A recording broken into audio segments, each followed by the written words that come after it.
अस्सलाम वालेकुम दोस्तों टाइम ट्रैवल मुमकिन है या नहीं, इस पर बहस होती रहती है और साइंटिस्ट ये प्रूव भी कर चुके हैं कि ऐसा करना मुमकिन है। और जिस फिजिक्स को इस दौर में हम इंसान समझते हैं, इसको इस्तेमाल करके हम माजी या मुस्तकबिल में जा सकते हैं। लेकिन ऐसा करने पर कब इंसान कादिर होगा, ये अभी कहना मुश्किल है। अगर हमें टाइम ट्रैवल का मौका मिले तो यकीनन हम भी अपने माजी में हुए बुरे वाक़यात और चीज़ों को ठीक करना चाहेंगे। इस फिल्म की कहानी भी एक ऐसे साइंटिस्ट के गिर्द घूमती है जिसकी होने वाली बीवी एक हादसे में मर जाती है। तो ये टाइम मशीन बनाता है और कोशिश करता है कि माजी में जाकर उसकी डेथ को रोक सके।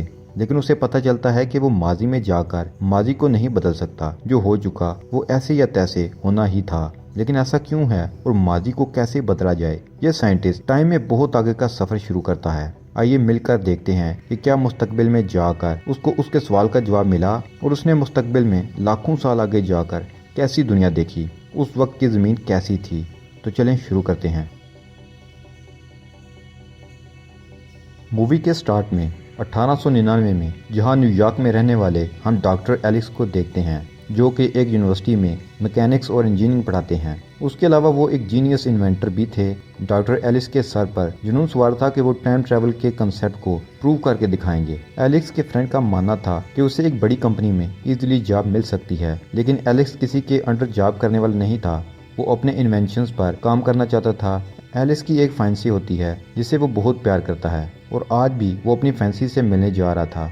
वहाँ उसकी नज़र रास्ते में बंद पड़ी एक ख़राब गाड़ी पर पड़ती है, क्योंकि उस वक्त गाड़ियां ना होने के बराबर थीं, बिल्कुल ना होने के बराबर। गाड़ी का ड्राइवर गाड़ी को ठीक करने में कामयाब हो जाता है, लेकिन वो हमेशा की तरह अपनी गाड़ी की ब्रेक्स को लॉक लगाना भूल गया था। इससे पहले कि गाड़ी चलकर किसी को कुचलती, एलेक्स बर वक्त उसकी ब्रेक्स को लॉक कर देता है। फिर एलेक्स अपनी फैंसी से मिलता है।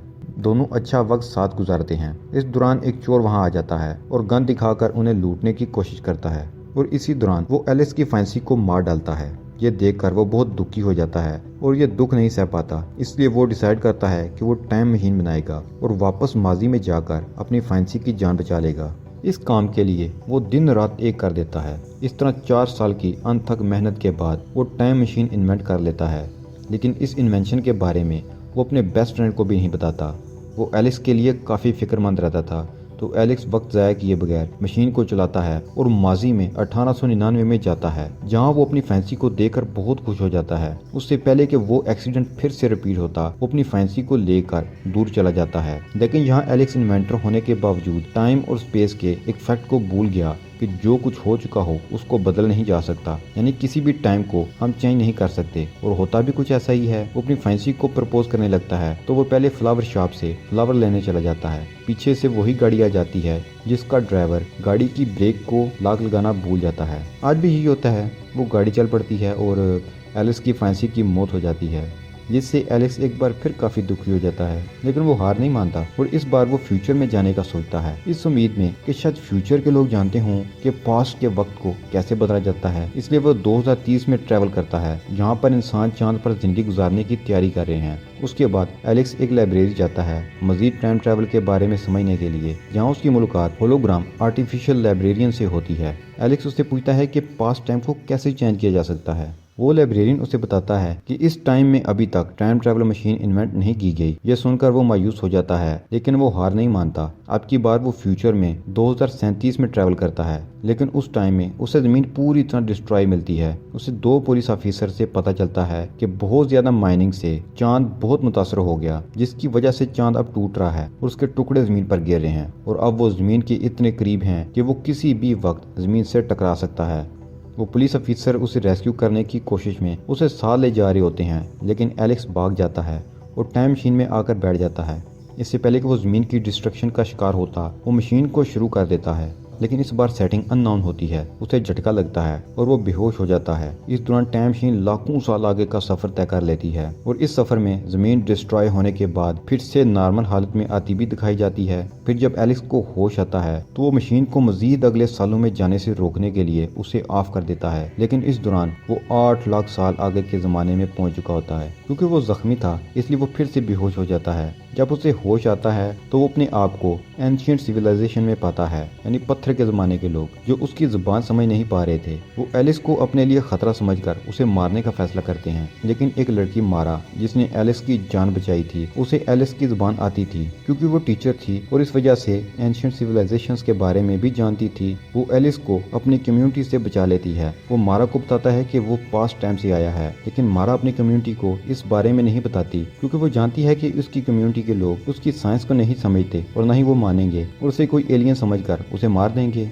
वो मारा से और बात करता है जिससे उसे उसकी कम्युनिटी के बारे में और मालूमात मिलती है कि किस तरह वो लोग पहाड़ों पर अजीब किस्म के ऊंचे घर बनाकर रह रहे हैं और उनका रहन सहन 21वीं सदी के लोगों से बहुत मुख्तलिफ था। रात को वो देखता है कि इंसानों ने चांद का क्या हाल कर दिया है। यहाँ एलिस की दोस्ती हो जाती है मारा के छोटे भाई से और मारा के भाई को एलेक्स की आवाज़ पसंद आ जाती है, इसलिए एलेक्स उसे अपनी आवाज़ दे देता है। उस रात जब एलेक्स सो जाता है तो उसे खौफनाक सपना आता है कि जंगल में उसे कोई अजीब सा क्रिएचर पुकार रहा है और सपने में जब वो एक अजीब से दरवाजे से अंदर होने लगता है तो उसकी आंख खुल जाती है। हैरानकुन बात ये हुई कि सेम ख्वाब मारा के भाई को भी आया। मारा एलिस को बताती है कि ये अजीब सपना यहाँ हर इंसान को हर रात आता है। अगली सुबह मारा एलिस को कुछ बिल्डिंग्स के मलबे दिखाती है। ये सारे मलबे एलिस के टाइम के ही थे और ये मलबा न्यूयॉर्क की किसी बिल्डिंग का था। मारा एलेक्स से पूछती है कि तुम पास्ट टाइम से इस टाइम में क्यों आए हो। इस पर एलेक्स उसे सारी बात बता देता है कि उसने अपने किसी प्यारे को खोया था और उसको बचाने के लिए इतना लंबा सफर तय करके आया है। उसके बाद मारा उसको उसकी टाइम मशीन की जगह लेकर जाने लगी। यहाँ एलेक्स ने नोट किया कि यहाँ कोई भी बूढ़ा शख्स नहीं है। मारा उसे बताती है कि कोई भी बूढ़ा शख्स इस कम्युनिटी में नहीं बचा। उसके बाद एलेक्स अपनी टाइम मशीन तक पहुंच जाता है, इसलिए वो अब अपने टाइम में वापस जाने की कोशिश करता है। मारा उससे रिक्वेस्ट करती है कि प्लीज़ मेरे भाई को भी अपने साथ ले जाओ। इससे पहले कि एलेक्स उसे कोई जवाब देता, वहाँ जोरों से ढोल बजने की आवाज़ें आने लगती हैं। ये ढोल असल में किसी खतरे का अलार्म थे। तब मारा अपने भाई को बचाने के लिए उसकी तरफ भागती है। एलेक्स भी उसके पीछे पीछे भागता है। अब हम उस खतरे को देख लेते हैं जो कि काफ़ी खतरनाक क्रिएचर था। ये ज़मीन के अंदर रहते थे। ये इंसानों को खाकर सर्वाइव करते थे। इन क्रिएचर्स में से एक एलेक्स पर हमला करता है, लेकिन वो लोग उसको बचा लेते हैं। आखिर में वो क्रिएचर मारा को साथ लेते हुए जमीन के अंदर चले जाते हैं। एलेक्स मारा को बचाना चाहता था, लेकिन सब लोग डरे हुए थे और एलेक्स की मदद के लिए कोई भी राजी नहीं था। उनका कहना था कि वो क्रिएचर्स बहुत पावरफुल हैं और हम इंसान उनका मुकाबला नहीं कर सकते। यहाँ एलेक्स मारा के भाई से प्रॉमिस करता है कि वो मारा को जरूर बचा कर ले आएगा, लेकिन उससे पहले मुझे इन क्रिएचर्स को समझना पड़ेगा। तो मारा का भाई उसे एक जगह लेकर जाता है जो कि एलेक्स के टाइम की लाइब्रेरी होती है, जहाँ उसकी मुलाकात आर्टिफिशियल इंटेलिजेंस लाइब्रेरियन से होती है, जिसे एलेक्स पहले भी मिल चुका था। लेकिन ये लाइब्रेरियन इतने साल सर्वाइव कर गया, हैरत की बात थी। मारा का भाई उसे भूत समझ रहा था, लेकिन ऐसा नहीं था। एलेक्स उससे पूछता है कि इंसान के दो अलग अलग एवोल्यूशंस कैसे हो सकते हैं। तो लाइब्रेरियन बताता है कि जब जमीन खत्म होने लगी थी तो कुछ लोगों ने जमीन पर ही रहने का फैसला किया। इनमें से कुछ जमीन के ऊपर और कुछ जमीन के नीचे रहने लगे। वो लाखों सालों से जमीन के नीचे ही हैं। इसे लाखों सालों की एवोल्यूशन ने उनकी बॉडी चेंज कर दी। क्योंकि वो लाखों सालों से जमीन के नीचे हैं, इसलिए वो सनलाइट को बर्दाश्त नहीं कर पाते। उनके पास खाने के लिए कुछ है नहीं, इसलिए वो जमीन के ऊपर रहने वाले इंसानों का शिकार करके उन्हें ही खा जाते हैं। इन क्रिएचर्स को समझने के बाद वो अपने नाइटमेयर के जरिए इस दरवाजे के पास पहुंचता है। उसके बाद वो अकेला ही इस खतरनाक गार में चला जाता है। यहाँ वो बहुत सारी टनल्स देखता है जिनको इस्तेमाल करते हुए ये क्रिएचर कहीं से भी ज़मीन पर निकल आते थे और फिर यहीं से गायब हो जाते थे। यहाँ वो इन क्रिएचर्स को भी देखता है। इस दौरान वो एक तालाब में गिर जाता है जो कि इंसानी हड्डियों से भरा हुआ था। जहाँ से एक क्रिएचर से फाइट के बाद वो आगे बढ़ता है तो उसे मारा भी मिल जाती है जो एक पिंजरे में कैद थी। मारा को देखकर लग रहा था जैसे उसे किसी ने हिप्नोटाइज कर लिया हो। वो आगे बढ़ता है तो वहाँ उसकी मुलाकात इन क्रिएचर्स के लीडर से होती है जो दिखने में काफ़ी खतरनाक लग रहा था। ये इन क्रिएचर्स में सबसे ज़्यादा इंटेलिजेंट था और ये वही था जो अब तक सबके नाइटमेयर्स में आता था। वो उसे बताता है कि हमारी स्पीशीज़ के बहुत सारे पार्ट्स हैं और हर किसी का अपना रोल है और जो हम में से इंटेलिजेंट हैं उनमें ये पावर है कि वो किसी के भी ब्रेन को रीड या कंट्रोल कर सकते हैं।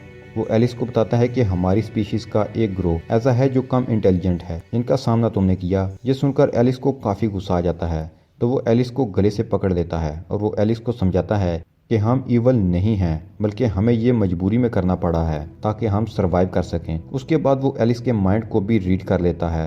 वो उसे बताता है कि तुम चाहे जितनी मर्जी कोशिश कर लो, तुम पास्ट टाइम को नहीं बदल सकते और ना ही तुम अपनी फैंसी को दोबारा हासिल कर सकते हो। क्योंकि अपनी फैंसी के मरने की वजह से ही तुमने अपनी जिंदगी टाइम मशीन बनाने में लगा दी। अगर तुम्हारी फैंसी मरती ही ना तो तुम कैसे जाते पास्ट टाइम में इसे बदलने के लिए। तो अब उसे समझ आता है कि वो क्यों पास्ट टाइम को नहीं बदल सका था और क्रिएचर्स के इस लीडर के पास ही एलिस की टाइम मशीन होती है। वो उसे कहता है कि तुम अपने वक्त में वापस चले जाओ, लेकिन एलिस के दिमाग में तो कुछ और ही चल रहा था। वो टाइम मशीन को फ्यूचर के सफर के लिए सेट करके क्रिएचर्स के लीडर का हाथ पकड़ लेता है। यहाँ वो फ्यूचर में टाइम ट्रेवल करना शुरू कर देते हैं।